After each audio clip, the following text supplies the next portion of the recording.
সদ্য সমাপ্ত অসম বিধানসভা নিৰ্বাচনৰ এক্সিট পোল আপোনালোকৰ মাজলৈ লৈ আহিছোঁ।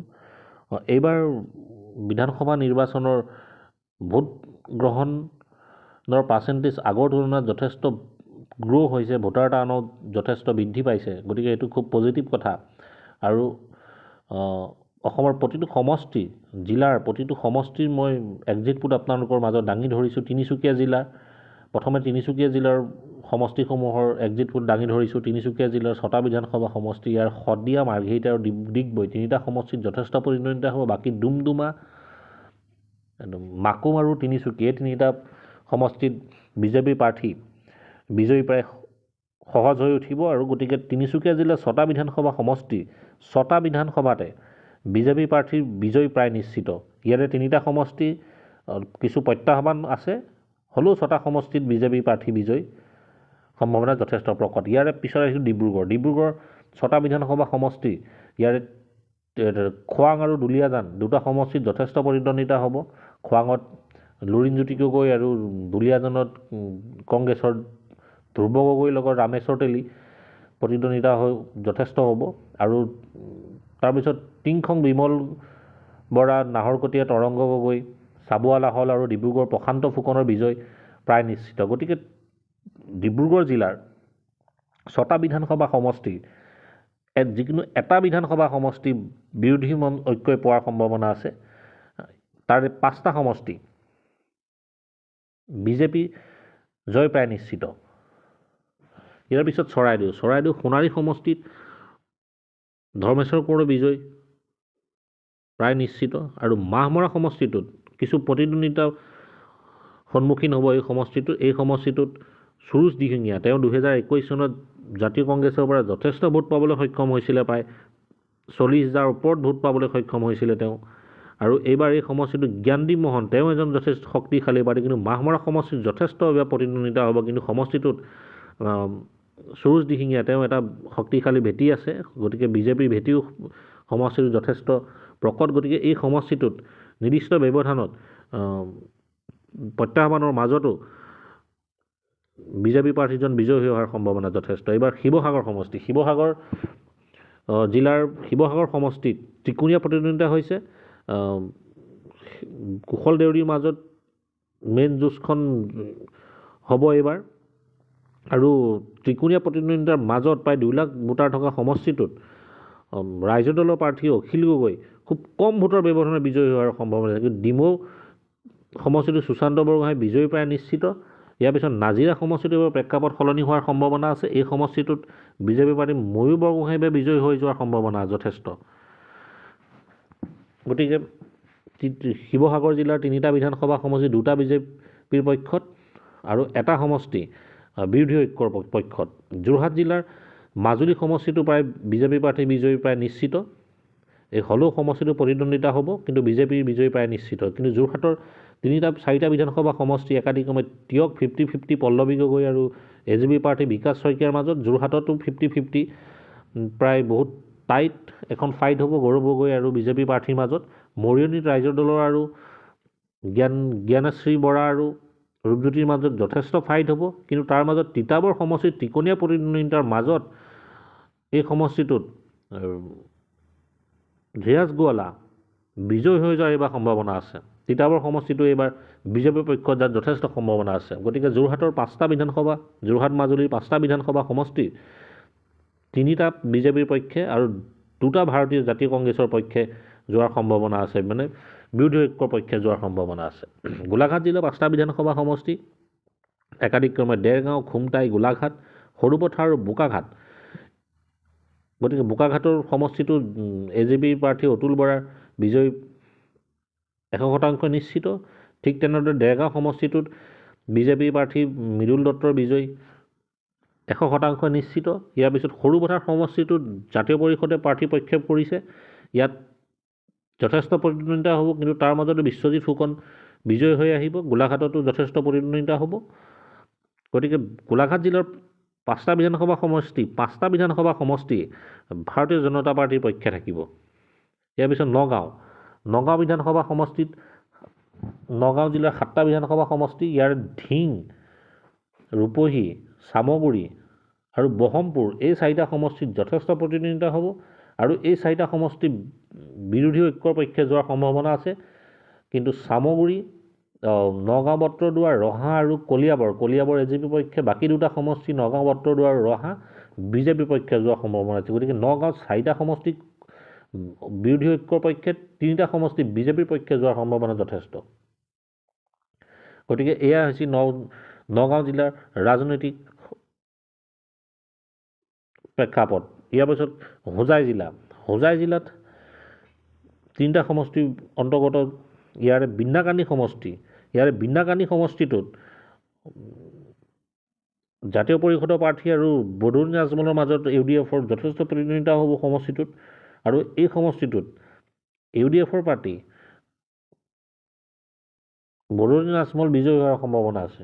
ইয়াৰ পিছত একাদিক্ৰমে হোজাই আৰু লামডিং এই 2টা সমষ্টিত বিজেপি প্ৰাৰ্থী বিজয়ী হোৱাৰ সম্ভাৱনা আছে। হোজাই আৰু লামডিং 2টা সমষ্টিত।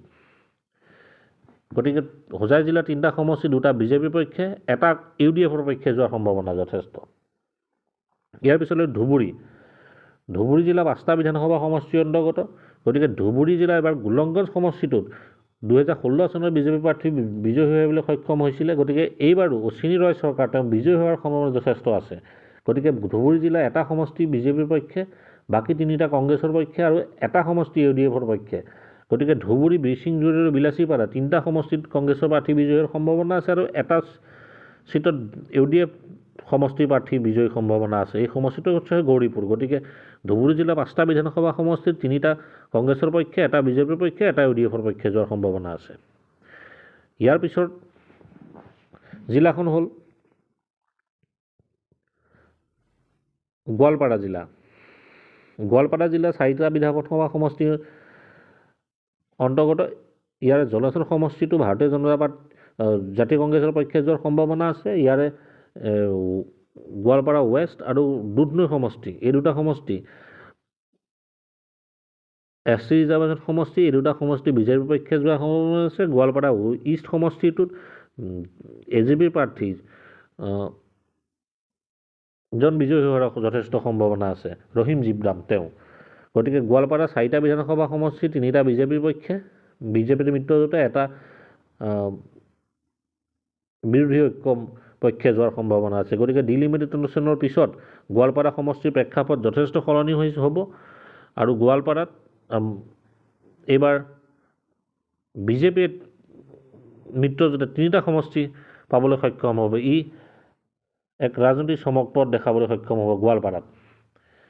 ইয়াৰ পিছত হ'ল চাউথ চানমৰা মানকাছাৰ সমষ্টি। মানকাছাৰ সমষ্টিত যথেষ্ট ভোটাৰ থকা সমষ্টি, প্ৰায় 2,96,000 ভোটাৰ থকা সমষ্টি।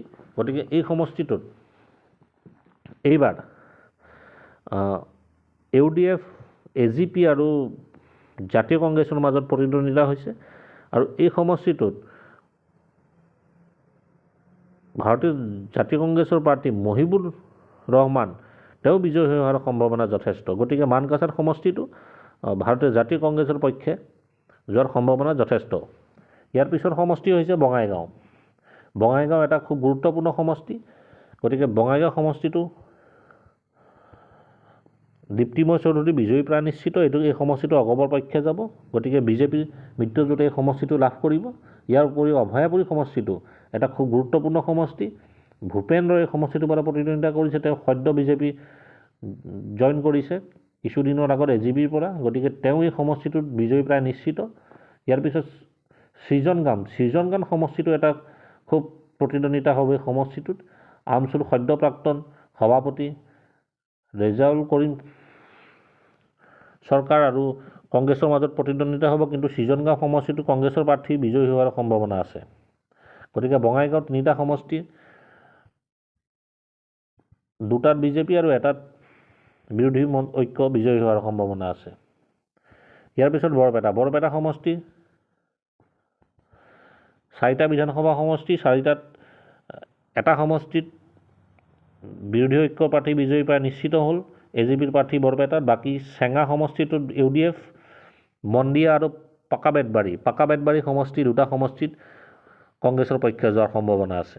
গতিকে UDFত বিজেপি 1, কংগ্ৰেছ 2 আৰু UDF 1। ইয়াৰ পিছৰ সমষ্টিটো হৈছে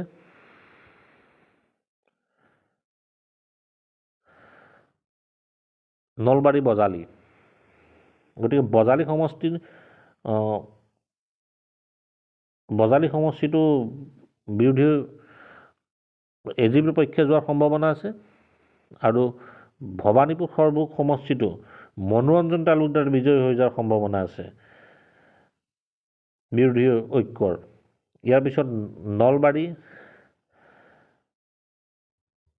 3টা বিধানসভা সমষ্টি একাধিক্ৰমে টিহু, নলবাৰী আৰু বৰক্ষেত্ৰী। ইয়াৰে যিকোনো এটা সমষ্টি ভাৰতীয় জাতীয় কংগ্ৰেছৰ পৰা সম্ভাৱনা আছে। গতিকে নলবাৰী বজালী 5টা বিধানসভা সমষ্টিৰ 3টা বিজেপিৰ পক্ষে, 2টা বিৰোধী ঐক্যৰ পক্ষে যোৱাৰ সম্ভাৱনা প্ৰকট। ইয়াৰ পিছতো কামৰূপ ৰুৰেলৰ 6টা বিধানসভা সমষ্টি অন্তৰ্গত। ইয়াৰে চমৰীয়া বিধানসভা সমষ্টিত ৰকিবউদ্দিন আহমেদ তেওঁ বিজয়ী হোৱাৰ সম্ভাৱনা আছে জাতীয় কংগ্ৰেছৰ। বকো ছয়গাঁও সমষ্টি যথেষ্ট প্ৰত্যাহ্বান হ'ব সমষ্টিটোত। আৰু পলাশবাৰীত জাতীয় পৰিষদৰ প্ৰাৰ্থী আৰু হিমাংশু বৈশ্য জনতা পাৰ্টীৰ মাজত যথেষ্ট প্ৰতিদ্বন্দ্বিতা হৈছে। হাজো, শুৱালকুছি, নন্দিতা দাস আৰু AGP প্ৰাৰ্থীৰ মাজত প্ৰতিদ্বন্দ্বিতা। ৰঙিয়া আৰু কমলপুৰ, ইয়াৰ 6টা বিধানসভা সমষ্টিৰ 4টা সমষ্টি এটলিষ্ট বিজেপিৰ পক্ষে যাব। 2টা সমষ্টি একাধিক্ৰমে চমৰীয়া আৰু হাজো, শুৱালকুছি, এই 2টা সমষ্টি বিৰোধী ঐক্যৰ পক্ষে যোৱাৰ সম্ভাৱনা আছে। গতিকে এয়া হ'ল কামৰূপ ৰুৰেলৰ এক্সিট পোল। কামৰূপ মেট্ৰত 5টা বিধানসভা সমষ্টি। গতিকে দিছপুৰ সমষ্টিত এটা টিকোনীয়া প্ৰতিদ্বন্দ্বিতা হৈছে। জয়ন্ত দাস নিৰ্দলীয় প্ৰাৰ্থী, প্ৰদ্যুৎ বৰদলৈ আৰু মীৰা বৰঠাকুৰৰ মাজত। গতিকে আৰু এই সমষ্টিটোত যিহেতু যথেষ্ট ভোটাৰ থকা সমষ্টি এটা, প্ৰায় 2,80,000 ভোটাৰ থকা সমষ্টি। গতিকে এই সমষ্টিত বিজেপি যথেষ্ট শক্তিশালী। প্ৰদ্যুৎ বৰদলৈ বিজয়ী হোৱাৰ সম্ভাৱনা আছে। ডিমৰীয়া সমষ্টিটোত অগপ প্ৰাৰ্থী, নিউ গুৱাহাটীত দীপ্লু ৰঞ্জন আৰু জালুকবাৰীত বৃহৎ ভোটৰ ব্যৱধানত মুখ্যমন্ত্ৰী হিমন্ত বিশ্ব শৰ্মা বিজয়ী হৈ অহাৰ সম্ভাৱনা আছে। কামৰূপ মেট্ৰত এইবাৰ আটাইতকৈ বেছি ব্যৱধানত জয় হোৱা সমষ্টিটো হৈছে জালুকবাৰী। গুৱাহাটী চেণ্ট্ৰেল বিজেপিৰ পক্ষে। গতিকে 5টা সমষ্টি, কামৰূপ মেট্ৰ 5টা সমষ্টিয়ে বিজেপিৰ পক্ষে যোৱাৰ সম্ভাৱনা আছে। ইয়াৰে ডিমৰীয়া সমষ্টিটো অগপ প্ৰাৰ্থী বিজয়ী হৈ অহাৰ যথেষ্ট সম্ভাৱনা। দৰং জিলা 3টা বিধানসভা সমষ্টি অন্তৰ্গত। গতিকে ইয়াত দলগাঁও সমষ্টিটো আজিজুৰ অসমৰ ৰাইজদলৰ প্ৰাৰ্থী বিজয়ী হোৱাৰ সম্ভাৱনা আছে। ইয়াৰ পিছত মঙলদৈ আৰু চিপাঝাৰ, এই 2টা সমষ্টিত ভাৰতীয় জনতা পাৰ্টীৰ প্ৰাৰ্থী বিজয়ী প্ৰায় নিশ্চিত। কিন্তু চিপাঝাৰ সমষ্টিটোত যথেষ্ট প্ৰতিদ্বন্দ্বিতা হ'ব বিনন্দ শইকীয়াৰ লগত জাতীয় কংগ্ৰেছৰ। গতিকে দৰং জিলাৰ 3টা সমষ্টি 2টাই বিজেপিৰ পক্ষে, 1টা জাতীয় কংগ্ৰেছৰ পক্ষে। ইয়াৰ পিছত চিৰাং বাক্সাৰ 6টা বিধানসভা সমষ্টি। মানাছ সমষ্টিটো যথেষ্ট প্ৰায় 2 লাখ ভোটাৰ থকা এটা সমষ্টি। সমষ্টিটো যথেষ্ট প্ৰতিদ্বন্দ্বিতা হ'ব। ৰাইজৰ দলৰ অঞ্জন তালুকদাৰ আৰু মনেশ্বৰ বসুমতাৰীৰ মাজত প্ৰতিদ্বন্দ্বিতা হ'ব। ইয়াত ত্ৰিকোণীয়া প্ৰতিদ্বন্দ্বিতা UPPL, BPF আৰু ৰাইজৰ দলৰ। কিন্তু সমষ্টিটোত মনেশ্বৰ বসুমতাৰী বিজয়ী হোৱাৰ সম্ভাৱনা আছে। ইয়াৰ পিছৰ সমষ্টিটো বাক্সা সমষ্টিটো UPPL আৰু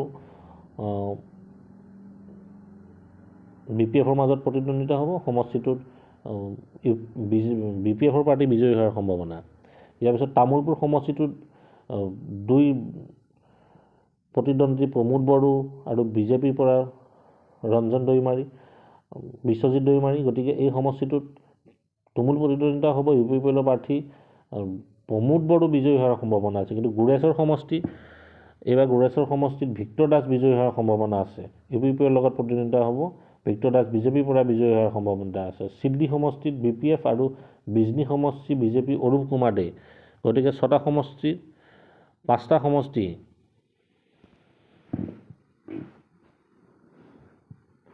ওদালগুৰিত 3টা সমষ্টি বিজেপি পোৱাৰ সম্ভাৱনা যথেষ্ট আছে। আৰু BPFৰ পক্ষে যাব, বিজেপিৰ ঐক্যৰ পক্ষে যাব কোকৰাঝাৰ সমষ্টিত এইবাৰ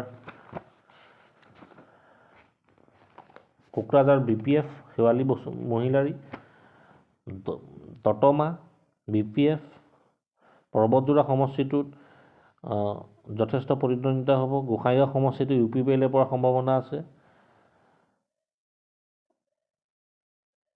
আৰু এটা সমষ্টি BPF।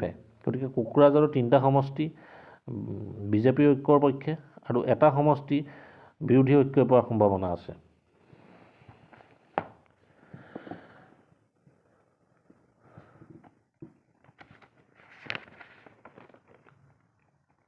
ইয়াৰ পিছত মৰিগাঁও সমষ্টি, 2টা সমষ্টি বিজেপিৰ পক্ষে আৰু এটা সমষ্টি কংগ্ৰেছৰ পক্ষে। মৰিগাঁও ৰূপহী সমষ্টিটো কংগ্ৰেছৰ পক্ষে যোৱাৰ সম্ভাৱনা প্ৰকট, আৰু বিজেপিৰ পক্ষে বাকী 2টা সমষ্টি বিজেপিৰ পক্ষে যোৱাৰ সম্ভাৱনা যথেষ্ট আছে। ইয়াৰ পাছত সমষ্টি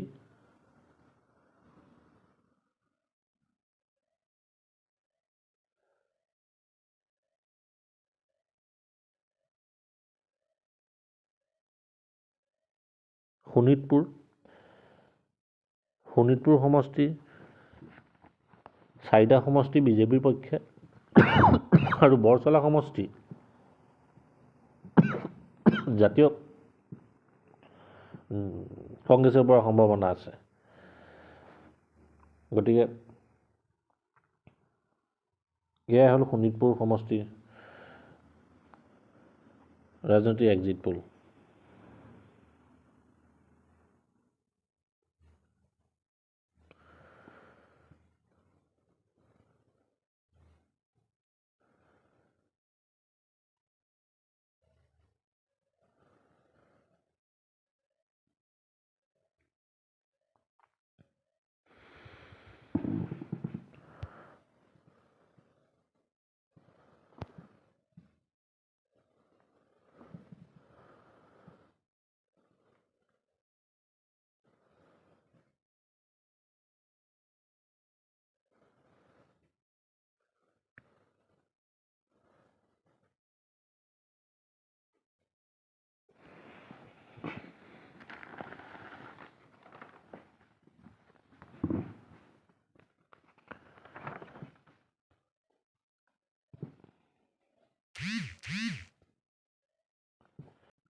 লখিমপুৰৰ 5টা সমষ্টি, 2টা সমষ্টি ভাৰতীয় কংগ্ৰেছৰ পক্ষে যোৱাৰ সম্ভাৱনা আছে। ইয়াতে এটা বিহপুৰীয়া, এটা নাওবৈচা। বাকী 3টা সমষ্টি বিজেপি প্ৰাৰ্থী বিজয়ী হোৱাৰ সম্ভাৱনা যথেষ্ট।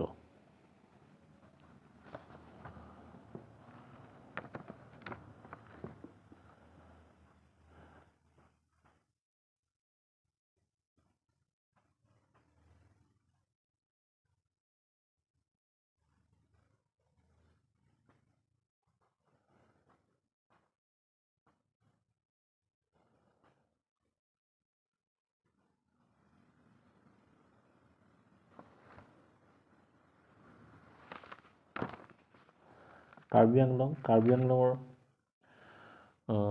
বোকাজান সমষ্টিটো বিজেপিৰ পক্ষে যোৱাৰ সম্ভাৱনা আছে। হাওৰাঘাট বিজেপিৰ পক্ষে। ডিফু সমষ্টিটোত এইবাৰ জন ইংতি কাঠাৰে প্ৰতিদ্বন্দ্বিতা আগবঢ়াইছে। তেওঁ কংগ্ৰেছৰ লগত মিত্ৰতা স্থাপন কৰিছে এটা নতুন পাৰ্টি, জন ইংতি কাঠাৰ পাৰ্টি। গতিকে ডিফু সমষ্টিটোত জন ইংতি কাঠাৰ প্ৰাৰ্থী বিজয়ী হোৱাৰ সম্ভাৱনা যথেষ্ট আছে। ইফালে ৱেষ্ট কাৰ্বি আংলঙত ৰংখাং সমষ্টিটোত বিজেপিৰ বিজয়ী প্ৰায় নিশ্চিত। তুলিৰাম ৰংখাঙে প্ৰতিদ্বন্দ্বিতা কৰিছে, আৰু আমেৰি সমষ্টিটোত বিজেপিৰ জয় প্ৰায় নিশ্চিত। গতিকে কাৰ্বি আংলঙৰ 5টা বিধানসভা সমষ্টিৰ 4টা বিধানসভা সমষ্টিত বিজেপি আৰু এটা বিধানসভা সমষ্টিত বিৰোধী ঐক্যই বিজয়ীৰ সম্ভাৱনা যথেষ্ট। হাফলঙত নন্দিতা গালুছা আৰু তেওঁ লগত ৰূপালী লাংথাছাৰ প্ৰতিদ্বন্দ্বিতা হৈছে। গতিকে এই সমষ্টিটোত ভাৰতীয় জাতীয় কংগ্ৰেছৰ পৰা এবাৰ প্ৰতিদ্বন্দ্বিতা কৰিছে নন্দিতা গালুছাই। তেওঁ টিকেট প্ৰত্যাশী আছিল বিজেপিৰ পৰা। তেওঁ কংগ্ৰেছত জইন কৰিলে টিকেট নাপায় আৰু বিজেপি প্ৰাৰ্থীৰ লগত প্ৰতিদ্বন্দ্বিতা হ'ব। কিন্তু সমষ্টিটোত বিজেপি প্ৰাৰ্থী ৰূপালী লাংথাজা বিজয়ী হোৱাৰ সম্ভাৱনা যথেষ্ট।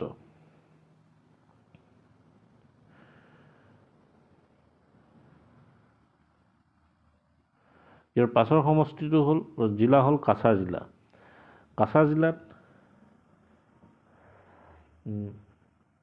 7টা বিধানসভা সমষ্টি অন্তৰ্গত।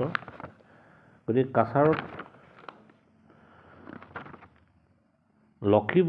লক্ষীপুৰ সমষ্টিত বিজেপি প্ৰাৰ্থী কৌশিকৰ বিজয়ী হোৱাৰ সম্ভাৱনা যথেষ্ট। ইয়াৰ পিছত কাটিগড়া সমষ্টিত কমলেশ্বদেৱ পুৰকাষ্ট বিজয়ীৰ সম্ভাৱনা যথেষ্ট।